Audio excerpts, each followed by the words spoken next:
এখানে ভূমির সমস্যা বলতে এক কথায় বলা যায় যে এই ভূমি সমস্যা হচ্ছে এখানকার আমাদের জুম্মদের ভূমি অধিকার হারানোর সমস্যা, আমাদের ভূমি বেহাত হয়ে যাওয়ার সমস্যা এবং আমাদেরকে জুম্মদেরকে ভূমি থেকে উচ্ছেদ করে বিতাড়িত করার সমস্যা। কাজেই এই সমস্যা খুব সাধারণ সমস্যা নয়। এই সমস্যা হচ্ছে আমাদের মরা বাঁচার সমস্যা, জীবন মরণ সমস্যা। এই সমস্যার সুষ্ঠু সমাধানের উপরই আমাদের অস্তিত্ব নির্ভরশীল। এই সমস্যা আমাদেরকে নিচ্ছিন্ন করার, এখান থেকে আমাদের অস্তিত্ব বিলুপ্ত করার সমস্যা। যেহেতু এখন আমরা এই সমস্যাকে নিয়ে যদি এখনো পর্যন্ত, যদিও আমাদের অনেক ক্ষতি হয়ে গেছে, এখনো যদি নিষ্ক্রিয় থাকি তাহলে তো আমরা একেবারে শেষ হয়ে যাব। আপনাদের হয়তো স্মরণ আছে 3 বছর পূর্বে ঠিক এই সময়ে মে মাসে জাতিসংঘে আদিবাসী বিষয়ক এক অধিবেশনে সেখানে বলা হয়েছিল যে ভূমি হচ্ছে আদিবাসীদের পরিচয় এবং অস্তিত্বের প্রতীক। ভূমি আমাদের পরিচিতি এবং অস্তিত্বের প্রতীক। ভূমি না থাকলে আমাদের পরিচিতি থাকবে না, অস্তিত্বও থাকবে না। এখানে আমরা যদি ভূমিহীন হয়ে পড়ি, ভূমি সমস্যার যদি সমাধান না হয়, তাহলে আমাদের অস্তিত্বই থাকলো না। আমরা তো নিচ্ছিন্ন হতে চাই না, অবলুপ্ত হতে চাই না, আমরা বেঁচে থাকতে চাই। সেই মনোভাব যদি আমাদের থাকে তাহলেই আমাদের এই সমস্যা নিয়ে অবশ্যই চিন্তা ভাবনা করতে হবে, কাজ করতে হবে, একতাবদ্ধ হতে হবে। তো এখানে এই যে ভূমির সমস্যা, এটা কী কারণে হয়েছে, এর ঐতিহাসিক পটভূমি, বিভিন্ন বিষয়গুলো অনেক বড় ব্যাপার। এটা ব্রিটিশ আমলেও কিছুটা যদিও ছিল, কিন্তু মোটামুটি সেটা চলনসই ছিল। কিন্তু পাকিস্তান আমল থেকেই ভূমি সমস্যার সৃষ্টি হয়েছে।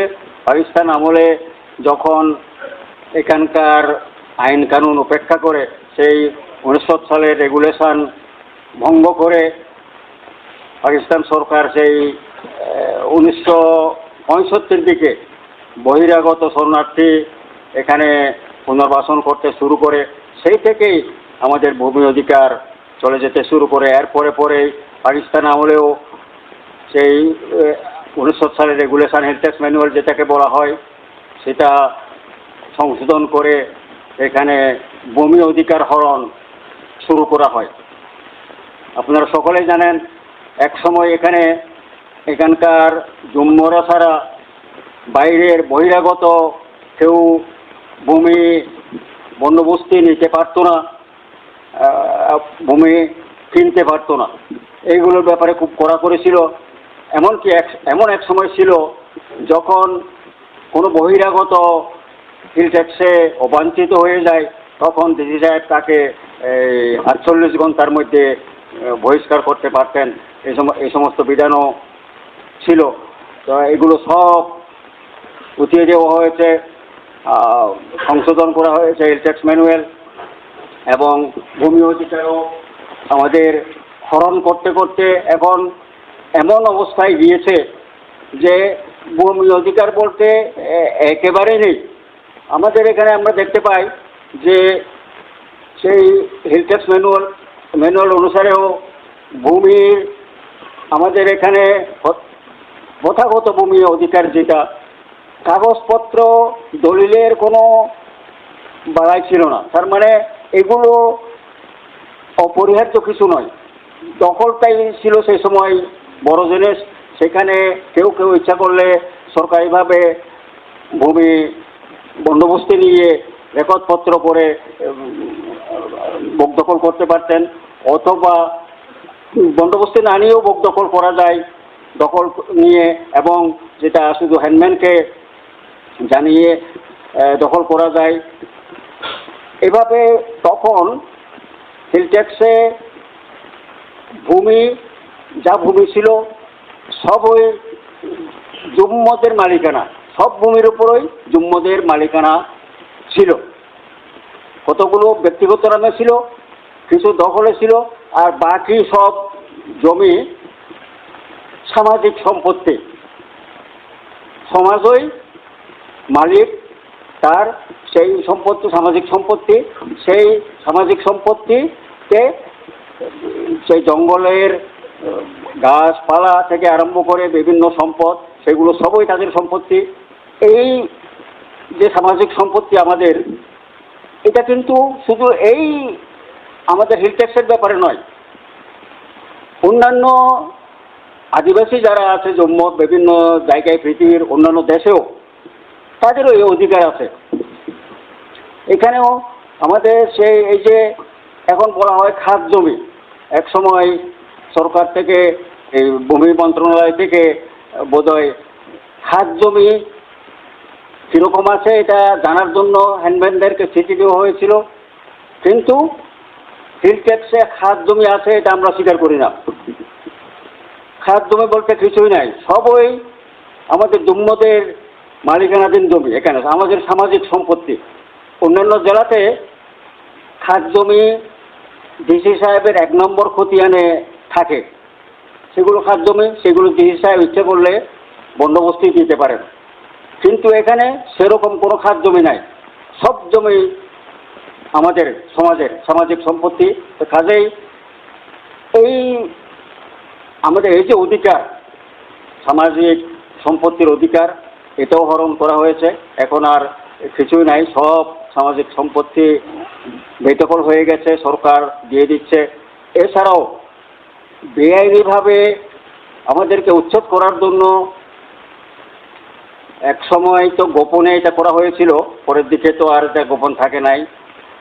বিশেষ উদ্দেশ্যে বিশেষ একটা নীল নকশা বাস্তবায়নের জন্য সরকার বাইরে থেকে লোকজন এনে আমাদের জায়গা জমি থেকে উচ্ছেদ করার ষড়যন্ত্র বাস্তবায়ন শুরু করেছে, এবং সেই কারণে দেখা যায় যে শরণার্থী এই 4 লক্ষ শরণার্থীকে জমি দেওয়া হয়েছে। এই জমিগুলো কার? এগুলো সবই আমাদের জমি। এখানে খাস জমি বলতে কিছু নাই, এবং শুধু খাস জমি নয়, তাদের তো খাস জমি কিছু কিছু দেওয়া হয়েছে, কিন্তু অধিকাংশই আমাদের এখানকার লোকের জমি জবরদখল করা হয়েছে, জোর করে দখল করা হয়েছে। তাদেরকে বেআইনিভাবে কাগজপত্র দেওয়া হয়েছে, বন্দোবস্তি তাদের নামে দেওয়া হয়েছে ওই সমস্ত জায়গার, এবং রেকর্ডপত্র সেভাবে তাদেরকে অবৈধভাবে দেওয়া হয়েছে। হ্যান্ডম্যানদেরকে কিছুই বলা হয় নাই, হ্যান্ডম্যানদেরকে না জানিয়ে এই শরণার্থীদেরকে, সেটেলারদেরকে এভাবে জায়গা জমি দেওয়া হয়েছে। এগুলো সবই আমাদের জমি। এছাড়াও এটা তো সরকার নিজেই করেছে, আমাদের জমি সরকারিভাবে এভাবে সেটেলারদেরকে জোরপূর্বক দেওয়া হয়েছে। এছাড়া আইনের কারণে, যেহেতু হিল ট্যাক্স ম্যানুয়ালটা সংশোধন করা হয়েছে, ভঙ্গ করা হয়েছে, বাইরের থেকে একসময় তো এটা ছিল যে হিল ট্যাক্স ম্যানুয়াল যখন সংশোধন করা হয় জায়গা জমি সংক্রান্ত, বলা হয়েছিল যে কোনো একজন লোক, কোনো ভূমিহীন লোক, অন্য জেলার ভূমিহীন লোক এখানে হিল ট্যাক্সে যদি 15 বছর পর্যন্ত বসবাস করে, সে এখানে জায়গা জমি কিনতে পারবে বা বন্দোবস্তি নিতে পারবে জায়গা জমি। এই ধরনের বিধান একটা করা হয়েছিল। সেই বিধানটাও যদিও 15 করা আছে, একজন 15 দিন এখানে এসে 15 দিন পরেই সে জায়গা জমি কিনে নিয়েছে, বন্দোবস্তি নিয়েছে, এই সমস্ত রেকর্ডপত্র আমরা দেখি। এবং এইভাবে বাইরে থেকে এসে স্যাটেলাইটের কথা বাদে দিলাম, কিন্তু ব্যক্তিগতভাবেও ব্যক্তিগত উদ্যোগে অসংখ্য লোক এভাবে বাইরে থেকে এসে জায়গা জমি কিনেছে, বন্দোবস্তে নিয়েছে। এখন আপনারা পরিসংখ্যান দেখেন, হিসাব করে দেখেন, হ্যান্ডম্যানদের কাছে গিয়ে রেকর্ডপত্র দেখেন, এখানকার জমি কী পরিমাণ আমাদের এখানকার লোকদের জম্মুদের কাছে, স্থায়ী লোকজনদের কাছে আছে, আর বাইরের লোকজন নূতন বহিরাগত লোকের হাতে কী পরিমাণ জমি চলে গেছে। এগুলো দেখলেই আপনারা চমকে উঠে যাবেন। তার মানে আমাদের হাতে এখন জমি আর একেবারেই নেই, সব জমি বেহাত হয়ে গেছে, বাইরে চলে গেছে। এবং এটা হয়েছে একমাত্র ওই আমাদের আইনের কারণে, ত্রুটিপূর্ণ আইনের কারণে। তার মানে সরকারের আমাদের প্রতি, আমাদের অস্তিত্বের প্রতি সরকারের আন্তরিকতা না থাকার কারণে। সরকার চায় না আমাদের অস্তিত্ব থাকুক এখানে, সেই কারণেই এই সমস্ত কিছু হচ্ছে। সরকার নিজেই কিছু করেছে, আর পরোক্ষভাবে অন্যদের দিয়ে অনেক কিছু করা হয়েছে।